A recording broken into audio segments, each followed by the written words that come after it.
All right, welcome back to Having Einstein. I'm your host, Andy Singleton, People's Fan on Twitter. We're going to continue with my NFL draft series. I have another great analyst draft breakdown. I know that's not a word, just making that up, but I got Kyle Krabs with me of NDT Scouting. Kyle, welcome. Thank you, Andy. Thanks for having me. I'm excited to be here. Well, I'm excited to have you. Now, I'm going to have your information, your logos, everything like that. So those unfamiliar with you will be able to find you. But please tell everybody in your own words, like how can they find you on Twitter? What's your website and all that good stuff? Sure. You can find any written content that I do over at Draft Breakdown first and foremost. You can find information on my annual draft prospectus, which is my annual product I put out, $10 for 300 scouting reports. You can find that over at ndtscouting.com. I'm sure we'll kind of get into some of the details of that, so I won't go too in depth, but just know that that's where you'll find probably 95% of my draft work sits in that product. And then you can find me on Twitter at NDT Scout. Awesome. Okay. Before I get into your background, like where you're from and everything like that, I want to say for those that might be seeing you for the first time, like live, they might have seen like an icon picture or a still picture, whatever. This is how you look.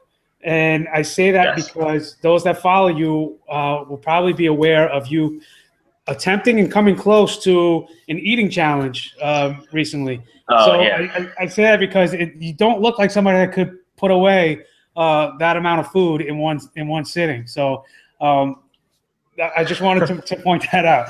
And for those, go ahead. Do you want to tell everybody what I'm talking about? Yeah. It's a nice little joint down in Mobile, a couple miles from Lad Peoples Stadium, called Saucy Q's Barbecue, and they have a challenge called the Big Pig Challenge. And as Andy said, I'm a big guy. I'm 6'1", 210, but I'm not that big a guy. So you wouldn't expect me to come close to putting away 4.5 pounds of inside the sandwich plus the buns. I took care of everything between the buns. Well, you certainly entertained a lot of people with that attempt. But now, obviously, so that points out that we were just recently down at the Senior Bowl, which is no surprise for you because you have become an expert at just breaking things down and analyzing stuff and scouting things out, as the title would allude to with the scouting. But what's your background? Where are you from? Where in the U.S. do you reside? What got you into this? Yeah. I'm originally from Central Pennsylvania, Berks County. I went to the same high school that put out Kerry Collins and Chad Henne. So we have a fairly respectable NFL pipeline going on there. Also, John Gilmore, tight end for Chicago Bears, Tampa Bay Bucks. So were you there at the same time as that, by any chance? I was a freshman, Chad senior year. Okay. So that's the closest I got. Didn't see the field when Chad played, but I started my last 2 years. Wilson High School. It's one of the more prominent quad A football schools in the state of Pennsylvania. Played for my entire high school career, ended up getting hurt my senior year, missed the opportunity I was going to walk on at the Indiana University of Pennsylvania. So the PSAC, same conference that put out, it's been a couple guys, Westchester, Kutztown, Bloomsburg. Okay. What's the Webster kid that just got drafted by Detroit 2 years ago, went to Bloomsburg. So there's some NFL talent that comes out of there. Yeah. So I got to remember who I'm talking to. Right. Yeah, exactly. I'm the guy that goes 400 players deep. So I ended up getting hurt. Somebody watching is yelling at the screen right now, going exactly what the answer you're looking for. But it's Webster. He can't play. That's beside the point. He got drafted. So I ended up going to Penn State University. Studied kinesiology, exercise science, got my bachelor's degree. In between, kind of got back into football. I coached 2 years at Wilson High School as a volunteer coach along the defensive line. So coached 2 years there. And then just with getting out of college and starting a professional career in the exercise science field and health and fitness, I worked in corporate wellness for 4 years or so.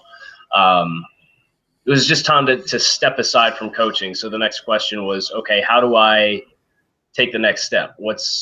How else can I continue this passion that I have for the game? And scouting just happened to be something that I kind of stumbled on.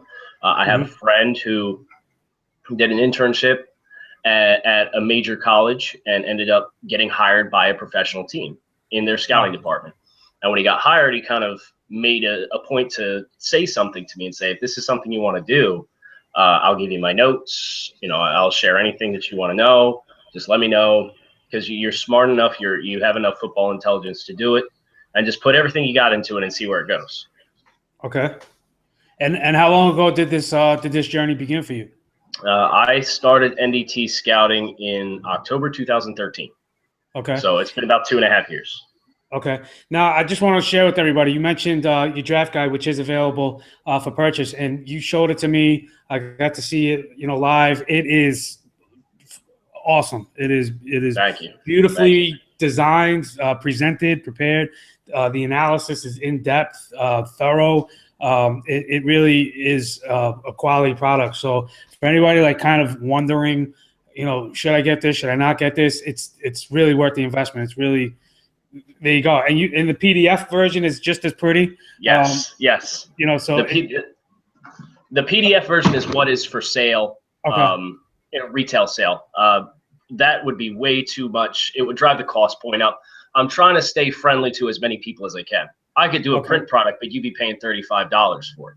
So I'll do the digital file and let more people buy it. I just want I want to raise the amount of eyes that my work reaches. I'm still looking for a platform. I'm still growing.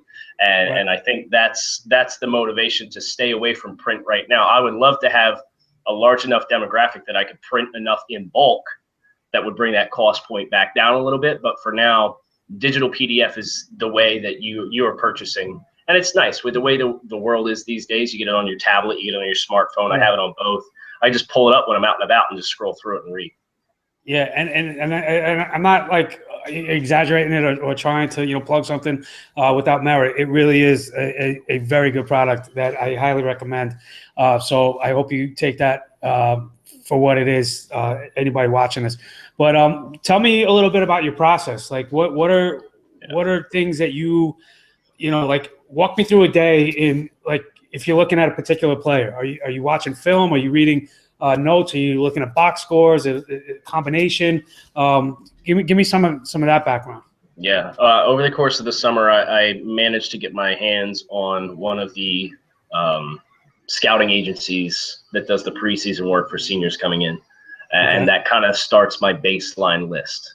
So what I do is I look at each draft position, the average number of selections over the past 8 to 10 years, and kind of pare down how many targets I'm going to have at that position. So quarterbacks, I have 15 or 16 because the average is, I think, 12 and change in the past 6 or 7 years that have gotten drafted. So I want to have enough to cover the average that gets drafted and then a little bit more on the back end. As I said, that has 300 total players in it. So you work your way through each position. You get your baseline with seniors. And then I actually start over the summer collecting biographies, which runs from listed heights and weights, date of birth, career games played, career games started, career games won, of games started, whether or not that player was a captain, total production to that point in their career, and just fill up this list with as much as I can. So that way at the end of the season, I can just run down. I'll take a week and just start 1 through 300 and update everyone so that all of that biography information is updated. So that's kind of like the starting point for the process. Okay. And what was your position when you played? I played defensive end. Okay. And was about 220 at the time. Hurt my back and graduated at 165. So, yes, that was very significant draft. Yes. I couldn't lift or exercise for like 5 months. It was rough. And I'm hoping everything is all good now, because every time I see you. Okay. Yeah. So now, did you only play on the defensive side? I played a little bit of tight end, and I didn't mention this when we started, but after I coached, in between there was like a year and a half. I actually did play 2 years of semi-professional ball too. So that was getting back in that way. And I just pounded the hell out of my body. And I said, this isn't worth it anymore. So I got to play, and I played a little bit of safety and a little bit of outside linebacker there. So that was really helped me grow a total understanding of the defensive side of the ball. Okay. For sure. So now, I mean, do you have a particular position that you like to scout over others, or? Oh, pass rushers. I love pass rushers. I love pass rushers and quarterbacks. Okay. So now take me back to the whole process of the scouting. So obviously when we got to hang out, we were able to see guys live, and there is an added benefit to that. But a lot of the views we get of players, just based on logistics, we can't fly everywhere and be at every place at every time. So a lot of it has to come down to the film. So how much film do you actually think you would estimate that you watch in a given year? Well, I watch a minimum of 3 games for every single player. Okay. So it's a minimum of 900. And I know for a fact I'm 160 players through 300 this year, and the fewest amount of games I have watched for a player is 5. Okay. So it's draftbreakdown.com cut-ups. Yeah. It's ESPN3.com has their archives. And I like to go on that for trench players because you can get the spider cam and actually get the overhead shot of the line of scrimmage and get a really good idea of what's going on in the trenches there. I got a couple credentials hanging on the wall here. So I've been to 2, 4, 6, 8, 9 credentialed trips in the past 18 months. Opportunities to go to Boston College, West Virginia, Rutgers, Army-Navy game, Reese's Senior Bowl, University of Delaware, University of Villanova. So some nice schools. So, well, you just mentioned something to me that is new to me with the ESPN3, with the overhead and being able to get a better sense of the line. Yeah. Give me some things that you're looking for in alignment, because I got to say, like, whenever I go to an event like the Senior Bowl, I find that people are fascinated by the one-on-ones with the linemen. Like, that is probably the highlight. That's where all the scouts are going. That's where all the coaches are going. That's where everybody wants to watch. And you think, like, you don't want to watch the receivers. You don't watch I'll see them later. I want to watch this. And in a one-on-one battle, if you watch boxing, if you watch MMA or anything like that, it's cool to see, just 2 men, whose will and strength is going to prevail. But as far as like in-game analysis, what are some of the things that you're looking for, say, in an offensive lineman or whatever? I'm looking at the ground up. So the feet first and foremost. So if a guy's got really heavy feet, if he's got heavy inefficient feet, and when I say by inefficient, if you're taking false steps, if you're unable to keep at least 1 foot anchored to the ground at all times, if you're hopping out, those are big red flags, because it's really hard to anchor and control the point of attack if you've got both feet off the ground. Okay. It's really hard to mirror and pass protect if you have heavy feet. That's what produces a lot of that waist bend that you see where guys drop the head, they're leaning, their head's down. So from the ground up, you have to have good feet. So that's, for an example, from this past year, Vadal Alexander from LSU, really, really heavy feet. He like cinder blocks on his feet. So I don't know if he can play, period. He's a big guy, but he's slow. He's lethargic. He really struggles in a kick slide, especially as an offensive tackle. He played guard at the next level. But watching his college tape, you're looking for the ability to snap out of his stance and gain depth in his kick slide, which is his pass set, and produce a little bit of width and get depth. So he's steepening the angle that a pass rusher has to turn the corner in order to get to the quarterback. And he cannot get his base back quick enough. So pass rushers consistently have a less steep angle that they have to push in order to turn the corner on him. So that's the primary thing that I'm looking for. And the other thing that I like to look for is their hands and how their hands are tied to their feet. When you throw a punch, you want to have the thumbs up to generate a lot of power up through the base of the wrist. So if your hands are this way, it's really sloppy. You're not producing a lot of force. And you want to have the timing down so that you're hitting at optimal extension. So you're initiating first contact and B, your inside leg has to be tied to the ground when you throw your punch. Otherwise, you're naturally going to hinge and produce an inside counter lane that defenders can slip through.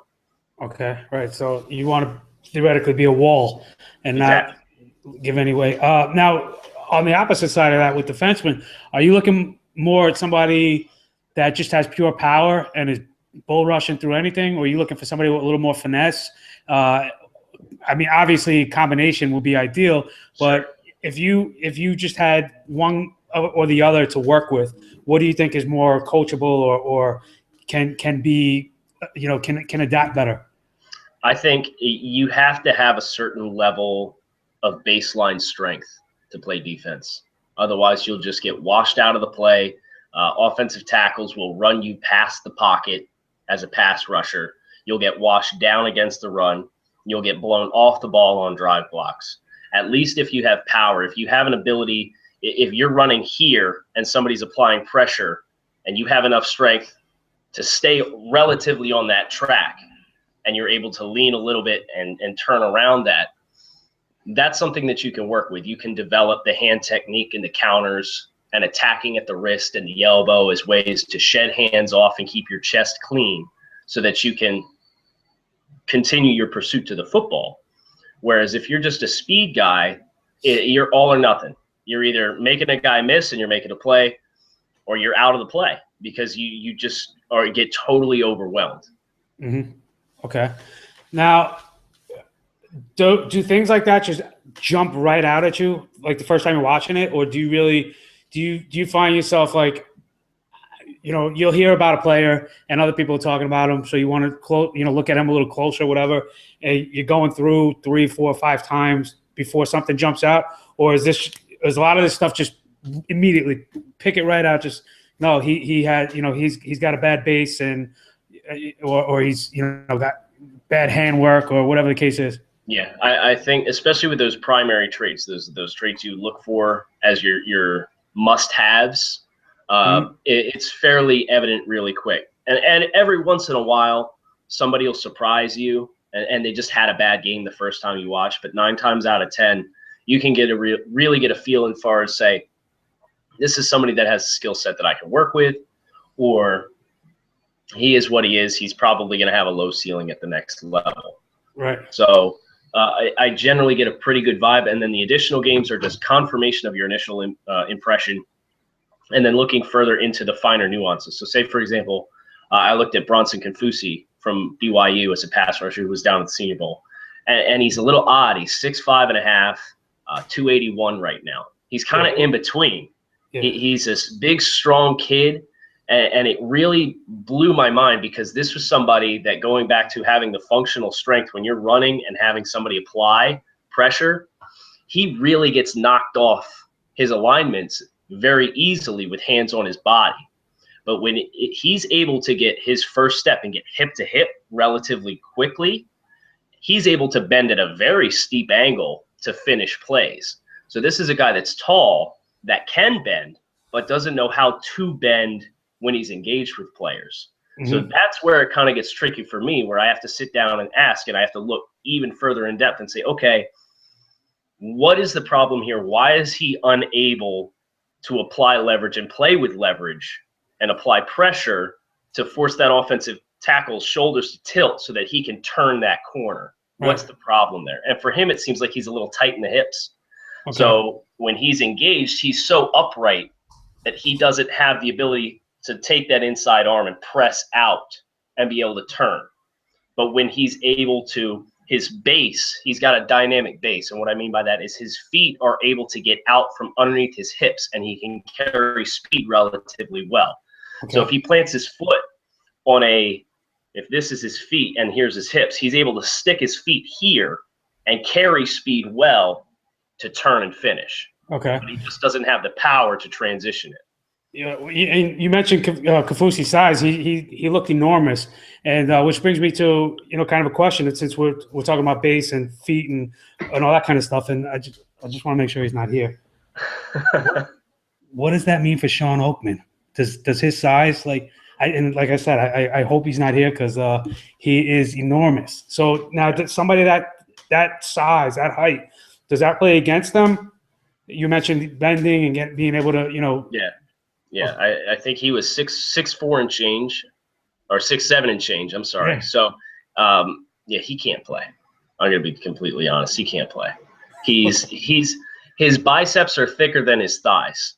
He has no lower body power. He's just so raw. It's really difficult to look at him and say with any amount of confidence that he's going to develop into a football player. I just don't think he's a football player. The more and more you watch him, the more you just realize he's just a bull in china shop, and he will just he makes his hay in college by just abusing offensive tackles, bullying him into the backfield. He's got a pretty good straight line burst. He can get up the field into the backfield fairly quickly. Right. But as soon as he has to turn, or as soon as he has to do anything that involves unison between his hips and his shoulders and his hands, it's not there. He's just too long. He's too lanky. And that's something that in my scoring for my process, there is such a thing as being too tall for some positions. Okay. Pass rushers, cornerbacks.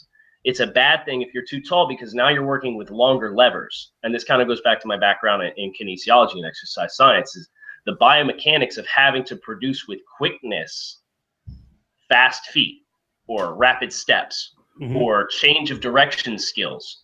The longer your legs are, the more force you have to apply to be able to change direction at the same rate that somebody that's 3 inches shorter than you are. So there's such a thing as too tall, for sure. Okay. I was going to ask if you had being a defensive guy, if you had a bias against offensive players, but knowing that you will expose weaknesses of defensive guys, I guess that's not the case. But what are some of the offensive positions? Do you have a favorite offensive position that you like to look at more than others? I love the quarterbacks just because of the amount of depth, the amount of variables that you really have to look at and try and make sense of. I'm fascinated by the chess component of the game. The offense does this, defense counters with that, and seeing guys that are able to process these, chess match situations with live bullets flying is just, you can't help but have an appreciation for good quarterback play. So it's tough this year because there's not that much good quarterback play to go around, Right. But it's just the depth and complexity of the position is something that's really been fascinating to me. Yeah. You mentioned, playing this chess match and everything. It's amazing that people talk about the change in speed, once you jump to the NFL level. And like, that's the most noticeable thing usually for rookies. And just to imagine that as a quarterback, it's just coming from every angle. It's magnified, from a regular positional player. You just have it times 10. Yeah. So I want to ask you, though, this is the time of year, with the draft happening and the combine and, scouting in full effect, where everybody's an expert. Everybody has their guy, who's going to be a stud, their guy who's going to be a bust. And then there's a million people that will contradict everything you say. So why would you want to get into a field where you're never going to be 100% right? If you know what I mean? Like, there's always going to be somebody that's going to argue with you about something you're saying. Yeah. No, I think it's first of all, if you hit 50%, you're doing pretty good. So I think the part that I enjoy the most is the ink blot aspect of it, where two people can watch the exact same thing and walk away with two totally different impressions. And I know that that's not unique to people on the outside. Look at team boards. Obviously, team boards are factoring in specific scheme fit. They're factoring in a lot of variables as far as psychology profiles and off the field type stuff that we will never have access to. Right. But even still, just this stark, drastic variance as far as team boards. It's the same thing on the outside. We're just working with a more limited amount of information. Right. So it's just, I don't know. I'll pound on the table for my guys. My guys that I like. if it was so cut and dry, like there'd be no interest in it because Exactly. it'd be so simple, but it's really not. So with that being said, though, is there one guy that sticks out to you as like the sleeper that you had that you were sold and convinced that was going to be successful or be something that not everybody else was feeling the same way about? Is there one guy you could lay your hat on, or even a couple? In this year's class or Oh in no, past years? in recent years, yeah. Okay. Yeah, Or I think a guy that stands out to me is the defensive tackle for the Saints from Indiana, Bobby Richardson, was a okay, guy I gave him a early third round grade, and he came in this year and ended up starting for the Saints. Was a very disruptive, productive player. Another guy is Neville Hewitt out of Marshall, who I had as my fourth rated off the ball linebacker. Was in my top 75. okay, Went undrafted. Nobody else had him ranked, and he ended up starting down the stretch for the Miami Dolphins. He started, I think, 5 or 6 games for the Miami Dolphins, made the team as an undrafted free agent, stepped in for Jelani Jenkins, and played very well. Had an interception, had a couple of sacks, hmm, was covering Rob Gronkowski 101 down the field week 17. So two guys like that, it's really cool to see your guys that, and of course, there's those guys that I said weren't going to be successful and have played well. And I want to put that out that I never root against a player. So prove me wrong, and good for you if you right, do. I'm happy for each one of these kids that gets the opportunity to live their dream and be yeah. successful. And I was going to ask you on the flip side of that, who were some of the guys that stuck out to you? Yeah, you're gonna put me. You're gonna open up an old wound here. Okay, I did not think Mike Evans was a good football player, and you and know what? To your defense, a lot of people didn't think so. He was a very polarizing prospect, and still kind of is. yeah, I had him ranked 123rd on my board as a fourth round player. I just didn't see his style of play, how stiff he is, how upright he runs at times, how limited his route tree was coming out of Texas A&M, Hmm. how many of his plays were kind of off script plays. I didn't see that transitioning as quickly as it did, and I thought he had plenty of potential to be a viable red zone target and eventually develop into a little bit more of a refined receiver. But for him to be as successful and has found as much success as he has early on in his career, Yeah. never would have guessed. So, like I said, he proved me wrong, and good for him. Okay. Well, speaking of Mike Evans, the one thing, and I agree with a lot of what you're saying, the one thing that always stood out to me, though, was kind of a characteristic trait of his, was that on all those broken plays, he always found a way to come back to the ball, which, Yeah. from my basketball playing days, it was always, meet the pass, don't wait for it Yes. to come to you. So that always stuck out to me. That was just a natural thing of his that, it kind of made me think that, okay, maybe he can have some success with this. But obviously, there is a huge. We were just talking about the draft has just become such a huge event, and football is really a 12-month operation now. Yeah. Everybody's involved. Everybody wants to watch the combine. People want to watch pro days now. Like, Yeah. nobody would ever thought of that. Yeah. And the interest and the fascination of it is mind blowing. But it's also been great for the sport. It translates well with everybody. Do you play fantasy at all yourself, or I is have it one. strictly? I have one league with 11 other guys that I went to high school with. It's a big money league. Pot goes up every year. Okay, Um, have not won yet. I thought I had the best team this year, but my sin was that I had Ben Roethlisberger as my starting quarterback, and he laid an egg first week of playoffs. But I had him handcuffed with Antonio Brown, okay, and every week that they played a full game together, my team had the highest score out of the entire league. So I'm just going to okay. throw that out there. I don't get bragging rights for that, but my strategy was strong. My luck was not. Now, is this an IDP league? Yes. Okay, Yes. because I We was get going to one say, like, IDP. your talents would be going to waste if you weren't playing an IDP league. Getting off the fantasy for a minute though, you mentioned a couple guys that you had, felt good about that were getting some success in the league, and they're not household names, or at least not yet, because Sure.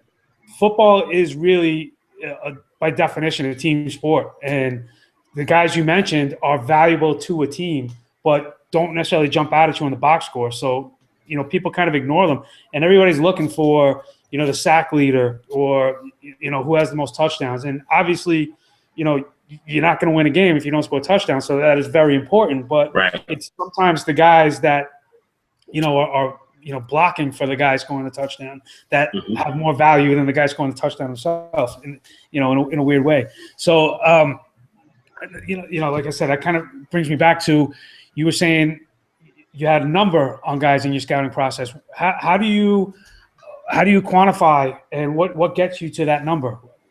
More in terms of not necessarily your scouting tactics, but more about your scouting guys. Like what is a detail about players? Each report factors in 5 individual variables, looking primarily at film. The film is anywhere from 2/3 to 3/4 of the overall evaluation. The other 5 or 4 components are what I refer to as peripheral metrics. They are smaller portions ranging from 5 to 10, 15% of the remainder of the actual weight. So it's a weighted evaluation. And the reason I do it that way is I'm trying to paint as detailed and vivid of a picture of the players using factors that we know teams care about. Not every team cares about whether or not a player was team captain, but some teams do.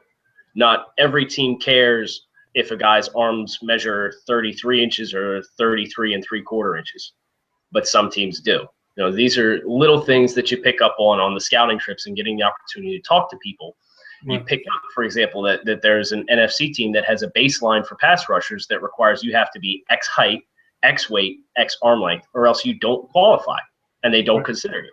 It's like Seattle's a good example with all of their spark scores and their measurables for converting offensive linemen over from the defensive side of the ball, or however they elect to go about that process. So just taking those individual variables and including them in the evaluation to kind of remove the film bias, because whether you want to admit it or not, what you're processing in your head when you're watching the film, odds are there's some kind of conscious or subconscious bias about that player. So by utilizing the metrics, the hope is to be more detailed and more specific, narrow the scope and get so specific that you're bringing the bias out of the equation a little bit and bringing them closer to where they realistically should be, if that makes sense. So then the 4 peripheral metrics are size, production, experience, and athleticism. So the size and athleticism are looking at how that player performs in measurables and athletic testing against the last 10 years of data at the combine. If they're in X percentile, that's how many points out of a maximum of 9 they score. There's X number of variables. You add them all up, you divide it by the total number, and that's your athleticism score. That's your size score, so on and so forth. Production is looking at some specific on-the-field production, looking at receivers. How many receptions per game do they have over the course of their career? How did they perform the last 2 years against the top 3 teams on their schedule? So you're not just looking at per game, you're looking at when they were against the best of the best. Did they shine? Did they disappear? So on and so forth. Okay. I have 2 more draft-related questions for you, and then I'll get into a couple other things as we wrap. But how important is the combine to a player's overall profile? I asked that because there were a few notable snubs this season, not this season, but this year there were a few notable snubs, and that kind of sets the tone for a guy not necessarily going to be drafted. And not every, already there are 43 wide receivers invited to the combine this year, and history will tell us that only about 32 of them are going to get drafted. So that means not even everybody at the combine is going to get drafted, and that's not even factoring in the guys that we think should have been invited that didn't get the call. So my question is, a bad day at the combine, is that really kind of like a doomsday scenario for a player, or can he overcome that if he doesn't, for whatever reason, show up that day? Sure. I think history the past couple of years has shown you can overcome it. Look at Paul Dawson, for example. Had a terrible combine. It was just ran bad, looked slow, looked stiff. But I would agree with you to the fact that the combine invite set the tone for the player. It kind of gives you a bit of an idea on what NFL teams think of these players. So, for example, this Mike Thomas wide receiver that everybody's going nuts over on Twitter, and he's a top 5 wide receiver in the class. Just to be clear, not the Ohio State Mike Thomas. Correct. The small school Mike Thomas. Okay. He didn't get an invite, so that tells you what the league thinks of him. So I think everybody needs to stop, take a step back, go back to the film, and look again, because we're not ahead of the curve on players. No matter how much you want to take the credit for you found this guy, no, teams know about these guys long before we do. That's why they're working for teams. So I think I don't think necessarily a bad testing day is, the final nail in a coffin, unless somebody fails a drug test or just bombs the interviews. But the invite kind of gives you a reflection into what the league thinks. Does the majority of the teams in the league think this is somebody that's worth a draft investment, or is this somebody we're going to call after the draft and try and get them on a priority undrafted free agent call? Yeah. See, you mentioned Mike Thomas, small school Mike Thomas. Ohio State Mike Thomas happens to be like one of my favorites this year. But you mentioned we're talking about wide receivers, and as I said, they're 43 invited. There's some notable snubs, so you got approximately a range of 50 receivers. That's going to get cut down to only about 32 of them getting drafted. And then the majority of people I feel that are interested in the draft are interested in the draft because of fantasy football. Whether that's an accurate claim or not, I think there's room to argue on either side. But I say that because of those 32 receivers that actually get drafted, only about half of those are going to have any real value or relevance in the league. So when you're talking about a guy like Mike Thomas, who didn't even get invited to the combine, and somebody's claiming that that's going to be, a superstar, or that's my sleeper, you're putting him ahead of a lot of people, and it's a very steep hill to climb to get to that level of, and that's just one position. Sure. But I'll transition here. You recently participated with a bunch of other analysts and scouts, that work with Draft Breakdown and as a building a franchise mock draft, where you guys went through and drafted every position, including linemen. I don't know if you did kickers and punters, but we did not. They didn't make the cut. No. Okay, but you did every other position. So I'm curious to know if you did have a franchise that it could be an expansion team, and you were given the keys, you're the general manager. What position is most important and most valuable to you? What do you see as the core building blocks that you should be starting your franchise with? Sure. And you can actually, get a little bit of an idea for this in the prospectus. I'll do positional premium position bonuses. So the more important I think that your position is, you get a small scoring bump so that it's reflected in the big board. The two big ones, pass rushers and quarterbacks. No, if you don't have a quarterback, your offense is going to be pretty sorry state. You could have the best skill players in the world. You can have a dominant run game, but at the end of the day, defense puts 9 guys in the box. You have to be able to throw to beat them.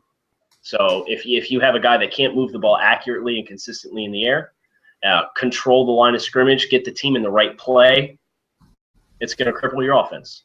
And pass rushers, I think it was Josh Norris from Roto World that kind of started the disruption is production saying.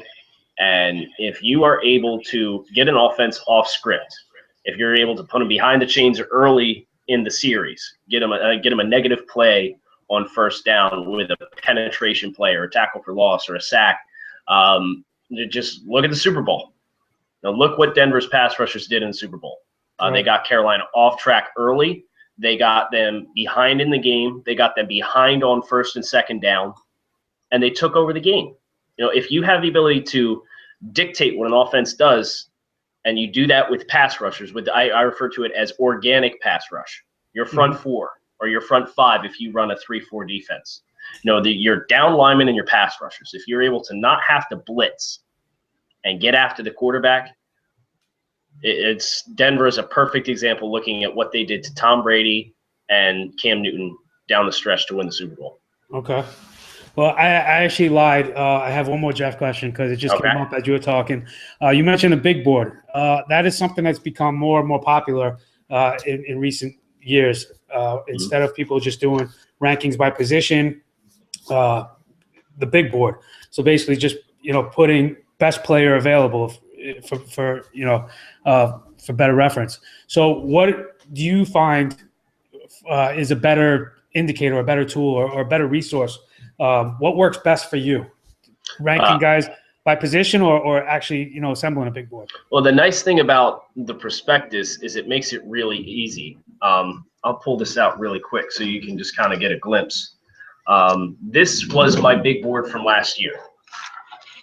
It goes from the player with the highest number to the player with the lowest number. I have 6 pages of player rankings.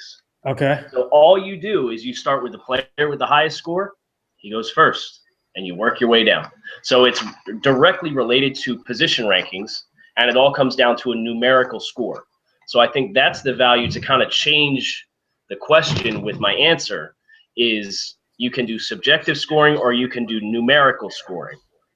If you find a way to quantify your evaluations with a number, it takes all of the gray area out when it comes time to rank them, because you take the guy with the highest and you work your way down. Okay. All right. That's fair. I can see the value in that.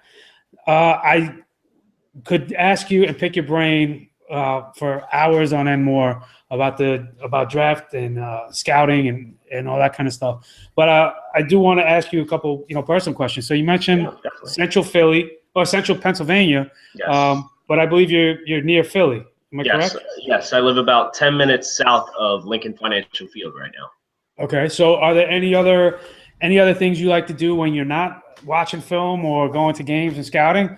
Are you any other sports? Going to the theater, movies? I'm a big movie guy when I have the time. Okay. So pretty much beginning of May through August, I hit the movies that came out from the year before because I don't have time to go during the weekends. I like to stay active, like to get out. I was a Boy Scout, so I was instilled with an appreciation for the outdoors. So I'm a bit of an outdoorsy guy, so I like to go camping and hiking and sailboating and rowing and whatever. I just like to get out. So so that's a little rough down here, but it's nice to be down in Philly, having lived 4 years in Lancaster County, which is known for Amish Mafia. And I kid you not, there would be Sundays where I'm being woken up by the horse and buggy going down the street outside my window. So this is definitely a nice demographic change of pace for me, for sure. Okay. Now, you mentioned you're a big movie guy. It doesn't have to be something necessarily recent, but what's something that you would kind of like? What's your style? What are some of your favorites, all time or of recent memory? I'm a big Marvel Comics and James Bond kind of guy. Love Daniel Craig's series as James Bond. I like pretty much anything with Jim Carrey before like 2000 was really good. So Dumb and Dumber, Cable Guy, the raunchy stuff is pretty good. I enjoy some raunchy comedies. The Wedding Crashers, so the Will Ferrell movies, the whole 9 yards. Would you say Daniel Craig is the best Bond? Yes. And I know anybody over the age of probably 45 is throwing something at the screen at me right now, screaming about Sean Connery. But see, I enjoy the production quality and just how he's less Rico Suave about it. He's more cold, calculated killer. I can appreciate that, but you mentioned Sean Connery and you mentioned age. I'm 41, so I'm just below that that bar you set. Yeah. So I grew up with Sean Connery. I was actually my stepfather was big into James Bond, the whole Ian Fleming series, everything. So, I remember Roger Moore even, and Yeah. back then it was Sean Connery's hands down the best Yeah. Bond, and then you had Pierce Brosnan. You had changes. There was another guy too. I think that I don't even think he lasted past one. Roger. Dodge. Yeah, exactly. Yeah. Exactly. So I get the love affair that people seem to be having with Daniel Craig, is that he fits the bill, he fits the character, and it's kind of a new wave and a modern Bond, where it's a little bit more believable. He looks a little tougher than Sean Connery did. Sean Connery was more smooth than jumping rooftop to rooftop and planting bombs. But you also mentioned Marvel. Any particular brand? I don't say brand, but team of characters in Marvel that you like more than others? I'm an Iron Man guy, so I'm looking forward to Civil War, watching Captain America get his butt kicked. Okay. So yeah, I appreciate it because it was the first one that came out. It was the one that really kind of caught my attention and got me into the series. And Robert Downey Jr. is an outstanding actor, so just love everything that he was born to play that role. Yeah, I was when I was talking with Ian with Wharton. We were talking about Marvel, and I was mocking the fact that it seems like every movie that comes out now, or one out of every two movies that come out now, is made by Marvel Studios. But they really do a tremendous job, and they've made comics come to life. And they're not cheesy anymore. They're starting to, and I think that's why Deadpool came out, is to kind of try to poke fun of it. But how about music? Anything that's currently stuck in your head that you can't get out? Yeah, my top 25 most played on iTunes is the most random collection that you could possibly imagine. It's got the Weeknd. It's got a little bit of Justin Bieber on there. I can't lie. It's got a little bit of Bieber on there. I'm not hating on that. I like rap, hip hop. Some of the newer that style that Bieber's kind of dipping his toe into is Skrillex and getting into that music. I'm not crazy about like dubstep or trap or anything like that, but it's if the beat's catchy and I like the plays off of like radio songs that have the spin, where they have like the trap remix or the EDM remix or the dubstep remix, like those kinds of songs that it's like something you hear on the radio, but it's got like that bass to it, that beat to it that you can run to or lift to. That's the kind of stuff I find myself throwing on in the gym a lot right now. Okay, fair enough. Well, I can't keep you all night, and I want to thank you for your time. But please remind everybody where they can find you, the product you're offering, which I think, listen, a lot of people watching this play fantasy football, where you pay 10, 20, 30 times a league fee, all your league fees combined, you're paying tenfold what you'll pay for this or any other publication. And this is definitely one that you should be purchasing. So if you have any intent on trying to win some money, do yourself a favor and take a look at the NDT scouting report. But please, don't let me plug it. You plug it. Oh, thank you very much. You can find me on social media at NDT Scouting on Twitter. I try and stay fairly active. I try to engage people at least once a day, just because it's fun. Going back to kind of what we talked about with people having different viewpoints and opinions, and just being able to interact with it. I've had a lot of, I'd say probably 90% of it is positive interactions with people. So that keeps me coming back in that regard. You can find any written works. I'm going to have a couple sample reports coming out after the combine at Draft Breakdown. I have my own writers page there as one of the featured senior draft analysts there. And you can find information on my prospectus at ndtscouting.com. As Andy said, it's a $10 PDF file. It's released on April 1st this year. It's going to have 300 total prospects in it. Each prospect has their own scouting report page. Here we go. We're getting into fantasy tight ends from last year. We've got Devin Funchess and Tyler Croft. So you can see just the bulk, the thickness of this if you get it in paper. Now, my hands are not quite as big as some of the measures from the combine, but I've got about a 9 1/4 inch hand diameter. So They're bigger than Tajay Sharp's. Yes, they're bigger than Tajay Sharp's hands. Okay. And it's got a little bit of volume to it. So you definitely get your money's worth if you guys are interested. Like Andy said, there is a little bit of a carryover between the actual reports in fantasy football. You can kind of apply it, and if you have a knowledge for the team that these guys are going to, you can kind of get a grasp on, yeah, this is a guy that might play early. This is a guy that should have success early on in his career. And that's something I always try and specify in those reports is I might value this guy a little bit lower because I don't think he's going to play or be successful early on in his career, even if he has a substantial ceiling. Right. Before I let you go, anybody you want to plant your flag with? Oh man, you're gonna have no. Oh. Yeah, I have a couple guys. Time out. Before we get to that, I almost let you off the hook. I have, and you probably don't know this, so it's a surprise to all my guests when I put them on this spot. I've been trying to get all my guests to pony up some type of prize for members of the audience that I can raffle off at some point. So it could be a copy of your report. It could be a cup holder. It could be, a napkin or a coaster that you got at some event that you went to. Yeah. It could be anything of your choice. But would you be willing to part with something? Definitely. Unfortunately, I'm not going to offer up my mug.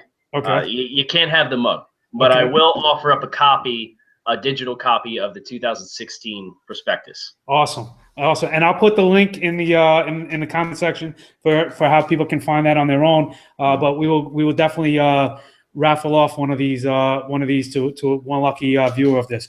So now let you get back and real quick. And I know I'm like dragging that, but do you get the Kevin Bacon lookalike ever? I do. I get Kevin Bacon. I get Carl Edwards from NASCAR, the NASCAR driver. I get that one a lot too. Oh, and yeah. I don't see. Actually, I get another one. Who's the guy from Training Day? Since we're doing movies. Oh, Ethan Hawke. Ethan Hawke. I get Ethan Hawke a lot too. Okay, I can see that now. Okay. Yeah. Kevin Bacon was jumping, but all right. So give me the guy you plant your flag with. For the sake of fantasy football, I'll give you an offensive guy. Okay. I love Rashard Higgins, wide receiver, Colorado State. Yes. That is my guy. That guy can run some routes. He is a taller, leaner version of Nelson Aguilar from last year. He runs angry the same way. He's not as physical. He doesn't block like Nelson does. And Nelson probably would have had a pretty good year if he wasn't bothered by that lower body injury that kind of handcuffed him at the start of the year. But he came on strong towards the end of the year, too. And Aguilar was a guy that was in my top 20 on my board last year. Okay, so is Aguilar, as a fantasy guy or given a fantasy take, is Aguilar a guy you'd be looking to acquire? Is he a bounce-back candidate? Oh, yeah. Yeah, because I think the Philly, they let go of Riley Cooper, so there's a lot of volume that's going to be coming back through there. I love the fact that they went out of their way to re-sign Zach Ertz. I think Ertz just brings that middle-of-the-field dimension. So teams, because he's so athletic, and I know he splits time with Brent Selleck there. But if you're looking at passing situations, Aguilar is going to thrive and eat with underneath passes and run after the catch opportunities. And you get a quarterback that can put it out in front of him and let him catch it. And the defense has to respect the middle of the field, so he's got a little bit more space. He should have some good success going forward. So if you can get him low, if you're in a dynasty league, go for it. Go get him. Awesome. I appreciate all the knowledge that you bestowed upon us tonight. Just to touch real quick, this is a tease, but this is a true story. Rashard Higgins and I have had contact, so I'm glad you mentioned him. Yeah. And he is we're working out details with his agent to have him as a guest on the show at some point. So that was a perfect segue and setup for that. There we go. Hopefully you guys will continue tuning into this. And I want to thank my guest tonight, Kyle Krabs, for making time to be on and give us some great scouting info and analysis and breakdown of how the process unfolds. Kyle, it was a blast. I greatly appreciate it, and thank you for sharing some time today. No, it was my pleasure, Andy. Thank you so much for having me, and you're welcome for the plug for Rashard Higgins episode when it comes along the pipe. I'm going to keep my fingers crossed for you. All right, awesome. Well, this has been Hanging Einstein. I'm Andy Singleton, People's Pen on Twitter, and you can find my guest Kyle Krabs on Twitter as well, NDT Scouting. And hope you enjoyed this one, and we'll hopefully see you back for another one. Make sure you subscribe to the channel on YouTube. Put your comments in the comment section. There will be an audio version on iTunes and Stitcher that will be available as well. So please rate and review that. And that's it. Thank you.